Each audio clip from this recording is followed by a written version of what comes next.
வணக்கம் மக்களே, நாம இந்த ஆரோக்கியமான பதிவில் எலுமிச்சை ஜூஸில் நிறைந்துள்ள மருத்துவ நன்மைகளை பற்றி நம்ம விளக்கமாக பார்க்க போகிறோம். சிட்ரிக் அமிலங்கள் இருந்திருக்கக்கூடிய சிட்ரஸ் பழங்களான இந்த எலுமிச்சம் பழத்தில் ஏராளமான ஊட்டச்சத்துக்கள் இருந்திருக்குங்க. விட்டமின் சி என்று சொல்லக்கூடிய உயிர் சத்து மட்டுமல்லாமல் நார் சத்து, கால்சியம், ஃபேண்டோத்தெனிக் அமிலம், ஃபோலிக், மெக்னீசியம், பொட்டாசியம், தாமிரம் இப்படி நிறைய ஊட்டச்சத்துக்கள் இருக்குங்க. இப்போ நம்ம தினமும் ஒரே ஒரு எலுமிச்சம் பழத்தை பிழிந்து ஜூஸாக எடுத்துக்கொள்ளும் போது, அந்த எலுமிச்சம் பழத்தை உணவுகளை சேர்த்துக்கொள்ளும் போது கிடைக்கக்கூடிய நன்மைகள் என்னென்ன விளக்கமாக பார்ப்போம். அதை பத்தி பார்க்கறதுக்கு முன்னாடி இந்த வீடியோக்கு மட்டும் ஒரு லைக் கொடுத்துட்டு இந்த தகவலை உங்களுக்கு தெரிஞ்சவங்களுக்கும் ஷேர் பண்ணிடுங்க. ஏன்னா இது அவங்களுக்கும் பயனுள்ளதாக இருக்கக்கூடிய ஒரு ஆரோக்கியமான பதிவு தாங்க. இது போன்ற அப்டேட்ஸ்கள் நீங்க தொடர்ந்து பார்க்கறதுக்கு நம்மளுடைய ஹெல்த் நியூஸ் தமிழ் சேனலை மறக்காம சப்ஸ்கிரைப் பண்ணி வச்சுக்கோங்க. பக்கத்தில் இருக்கக்கூடிய பெல் பட்டனையும் கிளிக் பண்ணி ஆல் அப்படின்ற ஆப்ஷனையும் செட் பண்ணி வச்சுக்கிட்டீங்க அப்படின்னா நாங்கள் போடக்கூடிய எல்லா அப்டேட்ஸும் உங்களுக்கு நோட்டிஃபிகேஷன் அடிக்கடி வந்து சேரும். சரி வாங்க மக்களை இப்போ வீடியோக்குள்ள போயிடலாம்.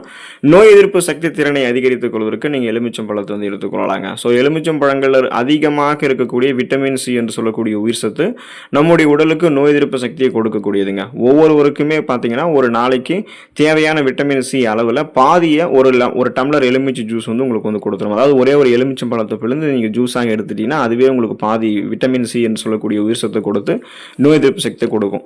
எனவே அடிக்கடி நீங்கள் லெமன் ஜூஸ் வந்து கலந்த தண்ணீரை வந்து நீங்கள் குடிச்சிட்டு வரீங்க அப்படின்னா உடலினுடைய நோய் எதிர்ப்பு சக்தி திறன் அதிகரிக்கப்படும். உங்களுக்கு இருக்கக்கூடிய சாதாரணமான நோய்களான சளி, காய்ச்சல், இருமல், தலைவலி இந்த மாதிரி நோய்களை எல்லாம் நீங்கள் குணப்படுத்திக் கொள்ளலாம். சீசனலாக புதுசாக அட்டாக் ஆகக்கூடிய பாக்டீரியா, வைரஸ் போன்ற பருவகால தொற்று வியாதிகளையுமே நீங்கள் வராமல் தடுத்துக் கொள்ளலாம். அந்த தொற்று நோய்களை உண்டாக்கக்கூடிய கிருமிகளையுமே நீங்கள் அழித்து விடலாம். ஸோ அதுக்காக தான் நீங்கள் ஒட்டுமொத்த அந்த நோய் எதிர்ப்பு சக்தி திறனையுமே அதிகரித்து உங்களுடைய உடலில் எந்த விதமான பிரச்சனையுமே இல்லாமல் நலமோடு நீங்கள் வாழ்வதற்கு எலுமிச்சை ஜூஸ் வந்து எடுத்துக்கொள்ளலாம். சீரான குடல் இயக்கம் நீங்கள் வந்து பெறுவதற்கு எலுமிச்சை ஜூஸ் வந்து எடுத்துக்கொள்ளலாங்க. தினமும் ஒரே ஒரு எலுமிச்சம் பழத்தை பிழிந்து நீங்கள் ஜூஸாக எடுத்துக்கொள்ளும் போதே இந்த எலுமிச்சம் பழம் வந்து செரிமானத்திற்கு உங்களுக்கு உதவிகரமாக இருக்கும். பித்த நீரை வந்து சுரக்குவதற்கு ஹெல்ப் பண்ணும். முக்கியமாக லெமன் ஜூஸில் இருக்கக்கூடிய கனிம சத்துக்கள் மற்றும் விட்டமின்கள் செரிமான பாதையில் இருக்கக்கூடிய நச்சுக்களை எளிதில் உங்களுக்கு வெளியேற்றிடும். எனவே தினமும் காலையில் வெதுவெதுப்பான தண்ணீரில் லெமன் ஜூஸ் வந்து நீங்கள் கலந்து குடிச்சிங்கன்னா குடல் இயக்கம் எப்போதுமே உங்களுக்கு வந்து சீராக இருக்கும். நீங்கள் சாப்பிடக்கூடிய உணவு மூலக்கூறுகளை செரிக்க வைத்து செரிமானமான உணவு மூலக்கூறுகள் வந்து ஊட்டச்சத்துக்களை உறிஞ்சி மீதம் இருக்கக்கூடிய கழிவுகளை குடல்கள் வந்து உங்களுக்கு வெளியேற்றிவிடும். சீரற்ற குடல் இயக்கம், கடுமையான மலச்சிக்கல், வயிற்று வலி, வாயு பிரச்சனை, வயிற்று பொறுமல் என உங்களுக்கு எந்த விதமான வயிறு தொடர்பான பிரச்சனைகளுமே ஏற்படாது. ஒட்டுமொத்தமாக வயிறு குடல் ஆரோக்கியத்தை மேம்படுத்திக்கலாம். செரிமான மண்டலத்தையே நீங்கள் பலமாக வைத்துக் கொள்ளலாம். வலிமையான எலும்புகள் உங்களுக்கு வேண்டும் அப்படின்னா நீங்கள் தினமும் ஒரே ஒரு எலுமிச்சம் பழத்தை பிழிந்து அதை ஜூஸாக எடுத்துக்கொள்ளலாங்க. நமது எலும்புகள் வந்து வலிமையாக இருக்கிறதுக்கு நமது உணவுகளில் கால்சியம், பாஸ்பரஸ், மெக்னீசியம், பொட்டாசியம் போன்ற அடிப்படையான எலும்புகளை வலுப்படுத்தக்கூடிய சத்துக்கள் அதிகமாக இருக்கக்கூடிய உணவுகளை தேர்வு செஞ்சு எடுத்துக்கொள்ள வேண்டியது அவசியம். ஸோ அப்படி இந்த ஊட்டச்சத்துக்கள்லாம் எங்கே இருக்குன்னு பார்த்தீங்கன்னா எலுமிச்சம் பழங்கள் இருக்குங்க. எலுமிச்சம் பழத்தை நீங்கள் பிழிந்து ஜூஸாக எடுத்துக்கிறீங்க அப்படின்னாலே எலும்புகள் வலிமை பெற்று எலும்பு தேய்மானம் போன்ற பிரச்சனைலாம் ஏற்படாமல் தடுத்துக் கொள்ளலாம். சுருக்கமாக சொல்லணும் அப்படின்னா உங்களுக்கு எந்த விதமான எலும்பு தொடர்பான பிரச்சனைகளும் வராது. இளமை காலத்திலையும் வராது, முதுமை காலத்திலையும் வராது. ஆஸ்டியோபோரோசிஸ், எலும்பு மெலிவு நோய், மூட்டு வலி, எலும்புருக்கி, முடக்குவாதம், எலும்பு மஜ்ஜைகளில் ஏற்படக்கூடிய பிரச்சனை, மூட்டு அலர்ஜி போன்ற எந்த விதமான எலும்பு தொடர்பான பிரச்சனைகளும் ஏற்படாது. வயதானவர்களுக்கு ஏற்படக்கூடிய இந்த மூட்டு தேய்மானம், மூட்டு வலி, கை கால்கள் வந்து உங்களுக்கு வலி ஏற்படுவது, முதுகு வலி ஏற்படுவது, இடுப்பு வலி ஏற்படுவது, தசைப்பிடிப்பு ஏற்படுவது இது மாதிரிலாம் எதுவுமே உங்களுக்கு இருக்காது. உங்களுடைய உடல் உறுதியாக இருக்கும். நீங்கள் லெமன் ஜூஸ் வந்து எடுத்துக்கொண்டீங்க அப்படின்னா சர்க்கரை நோயாளிகள் லெமன் ஜூஸ் எடுத்துக்கொள்ளலாமா வேணாமான்னு பார்த்தீங்கன்னா இப்போ லெமன் ஜூஸ்ல வந்து விட்டமின் சி என்று சொல்லக்கூடிய உயிர் சத்து இருக்கு, நார் சத்து இருக்கு, பொட்டாசியம், ஃபோலிக் போன்ற ஊட்டச்சத்துக்கள் எல்லாமே இருக்குங்க. இதெல்லாமே சர்க்கரை நோயாளிகளுக்கு மட்டும் இல்ல, சர்க்கரையை வந்து தடுக்க நினைக்கிறவங்களுக்குமே மிகச்சிறந்தது அப்படின்றது தான் நிபுணர்கள், மருத்துவ நிபுணர்களும் உணவு நிபுணர்களும் குறிப்பிடுறாங்க.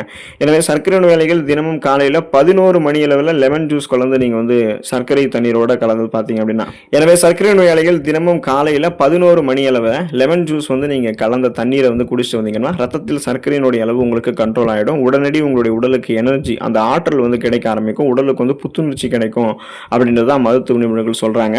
ஸோ இதனால பார்த்தீங்க அப்படின்னா நீங்க சர்க்கரை வியாதிகள் இருக்கக்கூடிய நபர்களாக இருக்கீங்கன்னா ஒரே ஒரு எலுமிச்சை பழத்தை பிழிந்து ஜூஸாக எடுத்துக்கொள்ளுங்க. சர்க்கரை சேர்க்காம கூட நீங்க எடுத்துக்கிறது இன்னும் நல்லது தான். ஸோ அது வந்து உங்களுடைய ரத்தத்தில் அதிகரித்து வரக்கூடிய சர்க்கரையினுடைய அளவை கட்டுப்படுத்தி நாளடைவில் அந்த சுகர் ப்ராப்ளத்திலிருந்து உங்களை விடுபட வைக்கும். ஒருவேளை உங்களுக்கு இப்போ சுகர் ப்ராப்ளம் இல்லை, வரும் காலங்களில் ஃபியூச்சர்லையுமே சுகர் ப்ராப்ளம் இல்லாமல் இருக்குன்னு நினைச்சீங்க அப்படின்னாலுமே நீங்க குறைந்த கிளைசெமிக் குறியீடு கொண்டிருக்கூடிய லெமன் ஜூஸை உங்களுடைய உணவுகள் எடுத்துக்கொள்ளுங்க. நீரிழிவு அப்படின்ற பேச்சுக்கு இடம் இல்லாமல் நீங்கள் ஆரோக்கியமாக இருப்பீங்க.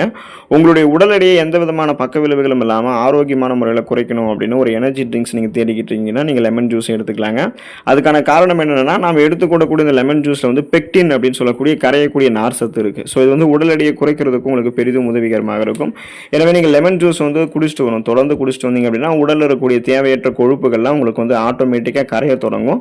எனவே உடல் எடையை குறைக்க நினைக்கிறவங்களாம் வெது வெதுவெதுப்பான தண்ணீரில் அரை மூடி லெமன் ஜூஸ் வந்து கலந்து தினமும் காலையில் எழுந்தவுடன் சாப்பிட்டு வந்தீங்க அப்படின்னா உடல் எடை படிப்படியாக உங்களுக்கு வந்து குறைய ஆரம்பிக்குங்க. இப்போ அதிகரித்திருக்கக்கூடிய உடல் எடையை நம்ம வந்து கண்ட்ரோல் பண்ணணும் அப்படின்னா அதிக கலோரிகள் இருக்கக்கூடிய உணவுகளை எல்லாம் நம்ம எடுத்துக்கொள்ளக்கூடாது. எலுமிச்சை போன்ற கலோரிகள் குறைவாக அளவு இருக்கக்கூடிய லெமன் ஜூஸ் வந்து பார்த்தீங்கன்னா வெயிட் லாஸ் உங்களுக்கு வந்து பண்ணும். ஏன்னா இதில் குறைந்த கலோரிகள் இருக்குது, நீர் சத்து நார் சத்து இருக்குது. இது ஏற்கனவே உங்களுடைய உடலில் வந்து பசியை உண்டாக்காது, பசியை வந்து கண்ட்ரோல் பண்ணிடும். ஏற்கனவே தேங்கி இருக்கக்கூடிய கொழுப்புகளை எல்லாம் கரைத்து உங்களுக்கு வேண்டிய ஆற்றலாக மாற்றி கொடுக்கும். ஸோ கொலஸ்ட்ரால்ஸை வந்து எனர்ஜியாக கன்வெர்ட் பண்ணி எரிச்சிறதால தேவையில்லாத கொழுப்புகள், தொப்பை போன்ற அமைப்பு இது மாதிரிலாம் உங்களுக்கு எதுவுமே இருக்காது. கனக்கச்சிதமான கட்டுடல் அமைப்பு உங்களுக்கு லெமன் ஜூஸ் எடுத்துக்கொண்டு டயட் மெயின்டைன் பண்ணி நீங்கள் குறைக்கலாம். கல்லீரல் ஆரோக்கியம் வந்து சிறப்பாக இருக்கிறதுக்கு நீங்கள் லெமன் ஜூஸ் எடுத்துக்கலாங்க. தினமும் ஒரே ஒரு எலுமிச்சம் பழத்தை பிழிந்து நீங்கள் ஜூஸாக எடுத்துக்கொள்ளும் போது அதிக கொழுப்பு நிறைந்திருக்கக்கூடிய உணவுகளை சாப்பிட்டு கல்லீரல் பழுதடைஞ்சிருக்கும் பார்த்தீங்களா, அதை வந்து நீங்கள் சரி பண்ணிக்கொள்ள முடியும். இப்போ கல்லீரல் வந்து தேவையில்லாத நச்சுக்கள் சேர்ந்ததுக்கப்புறம் பல்வேறு விதமான நோய்களை வந்து ஏற்படுத்தும். கல்லீரல் சிரோசிஸ் நோய், கல்லீரல் அலர்ச்சி நோய், கல்லீரல் நச்சுக்கழிவுகள் படிவதால் வீக்கங்கள் வந்து கொழுப்பு படிவுகள் படிவதாலுமே ஏற்பட்டிருக்கும். இந்த பிரச்சனைகள்லாம் வராமல் தடுக்கணும்னா அடிக்கடி லெமன் ஜூஸ் வந்து கலந்த தண்ணீரை நம்ம குடிக்கணும். இதனால் கல்லீரலில் தங்கியிருக்கக்கூடிய நச்சுக்கழிவுகள் வெளியேற்றப்படும், அதிகப்படியான கொழுப்பு படிவுகள் வந்து அகற்றப்பட்டுவிடும். அப்போ கல்லீரல் வீக்கமெல்லாம் இருக்காது, கல்லீரல் சிரோசிஸ் நோயெல்லாம் இருக்காது, கல்லீரல் ஆரோக்கியமாக இயங்கும். கல்லீரலுடைய செல்கள் வந்து மீண்டும் மீண்டும் உங்களுக்கு புதுப்பிக்கப்படும். நம்முடைய உடல் உறுப்புகளிலேயே ஒரே ஒரு உறுப்பு தான் தன்னை தானே மீண்டும் மீண்டும் அதனுடைய செல்களை புதுப்பிச்சுக்குது அப்படின்னா கல்லீரல் தான். ஸோ அப்படிப்பட்ட கல்லீரலுமே நம்ம பத்திரமா பார்த்துக்கணும்னா தீவிர மது இருந்தக்கூடிய பழக்கம்லாம் நமக்கு வந்து இருக்கக்கூடாது. நான்வெஜ் ஃபுட்ஸ் எல்லாம் அளவுக்கு அதிகமாக சாப்பிடக்கூடாது. நார் சத்து இருக்கக்கூடிய உணவுகள் எல்லாம் விட்டுட்டு, ஊட்டச்சத்துக்கள் இருக்கக்கூடிய உணவுகள் எல்லாம் விட்டுட்டு, மாவுச்சத்து அதிகமாக இருக்கக்கூடிய, கொழுப்புகள் அதிகமாக இருக்கக்கூடிய உணவுகள் எல்லாம் பின்பற்ற வேண்டாம் அப்படின்றத நீங்கள் தெரிஞ்சுக்கோங்க. அந்த உணவுகளை சாப்பிடாமலே கல்லீரல் உங்களுக்கு ஆரோக்கியமாக இருக்கும். ஸோ லெமன் ஜூஸ் எடுத்துக்கிட்டிங்கன்னா அந்த சிட்ரிக் ஆசிட் வந்து கல்லீரல் இருக்கக்கூடிய நொதிகளுடைய செயல்பாட்டை ஊக்குவிக்கும், கல்லீரல் தொடர்பான பிரச்சனைகள் வந்து விடுவிக்கும். சிறுநீரக கல் பிரச்சனைகள் வந்து விடுபடுவதற்கு நீங்கள் லெமன் ஜூஸ் வந்து எடுத்துக்கொள்ளலாங்க. இப்போ இந்த எலுமிச்சை சாறு இருக்குங்க இல்லையா, இது வந்து உங்களுடைய சிறுநீரகத்தில் கற்கள் உண்டாவதை முன்னாடியே தடுக்கும். சிறுநீரக கற்கள் உருவாகி இருந்தாலுமே அதை கரைத்து வெளியேற்றும். அதுக்கான காரணம் என்னன்னா லெமன் ஜூஸில் இருக்கக்கூடிய சிட்ரேட், அந்த சிட்ரேட் வந்து பெரிய கற்களை கூட உடைத்து சிறுநீர் வழியாக உங்களுக்கு அதை எளிதாக மாற்றி உங்களுக்கு வந்து அதை வெளியேற்றுவதற்கு உதவிகரமாக இருக்கும். ஸோ குறிப்பாக வந்து கழிவு நீக்க மண்டல வேலை அப்படின்றது ஒரு சிறப்பான வேலை. அந்த கழிவு நீக்க மண்டல வேலை வந்து நமக்கு சரியான நடக்கலைன்னா உடல்லையும் ஒட்டுமொத்தமாக கழிவுகள் தேங்க ஆரம்பிச்சிடும், ரத்தத்தில் கலந்தும். இதனால் இன்ஃபெக்ஷன்ஸ் எல்லாம் நிறைய ஏற்படுறதுக்கு வாய்ப்புகள் இருக்குங்க இல்லையா. அப்போ அந்த மாதிரி கழிவுகள் தேங்க தேங்க உங்களுக்கு வந்து சிறுநீரகமும் பாதிக்கப்படும். சிறுநீரக கற்கள் வந்து உங்களுக்கு உண்டாகலாம். உப்பு அதிகமாக எடுத்துக்கொள்ளும் போது, சோடியம் அதிகமாக எடுத்துக்கொள்ளும் போதெல்லாம் கற்கள் வந்து உங்களுக்கு உண்டாகும். ஸோ அந்த கிட்னி ஸ்டோன்ஸ் எல்லாம் ஃபார்ம் ஆக முன்னாடி தடுக்கிறதுக்கு உருவாகிடக்கூடிய சிறுநீர் கரைத்து வெளியேற்றுவதற்காக நீங்கள் லெமன் ஜூஸ் வந்து எடுத்துக்கொள்ளலாங்க. புற்றுநோய் பிரச்சனைகள் வந்து நீங்கள் விடுபடுவதற்கு லெமன் ஜூஸ் வந்து எடுத்துக்கொள்ளலாங்க. பழங்காலம் முதலே புற்றுநோய்களுக்கு எதிரான மருத்துவ சிகிச்சைகளில் சிட்ரஸ் பழங்களாக இருக்கக்கூடிய இந்த எலுமிச்சம் பழம் அதிகம் பயன்படுத்தப்பட்டு வந்துட்டு இருக்கு அப்படின்றத மருத்துவ நிபுணர்கள் குறிப்பிடுறாங்க. ஸோ நீங்கள் எடுத்துக்கொள்ளக்கூடிய இந்த லெமன் ஜூஸில் விட்டமின் சி என்று சொல்லக்கூடிய உயிர் சத்து இருக்கு மற்றும் ஆன்டி ஆக்சிடென்ட்ஸ் வந்து அதிகமாக இருக்கிறதால இந்த சத்துக்கள் வந்து நம்மளுடைய ரத்தத்தில் உருவாகக்கூடிய ஃப்ரீ ரேடிக்கல்ஸ் அப்படின்ற அந்த தீங்கு விளைவிக்கக்கூடிய செல் பரவல்களை எதிர்த்து போராடுவதற்கு உதவிகரமாக இருக்கும். அப்போ புற்றுநோயை வந்து நீங்கள் பரவாமல் முன்னாடியே தடுக்கவும் முடியும். அதே போல் புற்றுநோய் உங்களுக்கு இருந்துச்சுன்னா அதை நீங்கள் வெளியேற்றிக் கொள்ளலாம். செல்களை மீண்டும் மீண்டும் புதுப்பித்துக் கொண்டு ஆரோக்கியமாக இயங்கலாம். ஸோ இந்த நன்மைகள் எல்லாம் நீங்கள் பெறணும்னா நீங்கள் தினமும் ஒரே ஒரு எலுமிச்சம் பழத்தை எடுத்து அதை வெதுவெதுப்பான தண்ணீரில் ஜூஸ் மாதிரி கலந்து எடுத்துக்கொள்ளும்போது உங்களுக்கு நன்மைகள் கிடைக்கும். நீங்களும் நலமோடு வாழலாம். அடுத்த ஆரோக்கியமான பதிவில் மறக்காமல் சந்திப்போம். நன்றி மக்களே.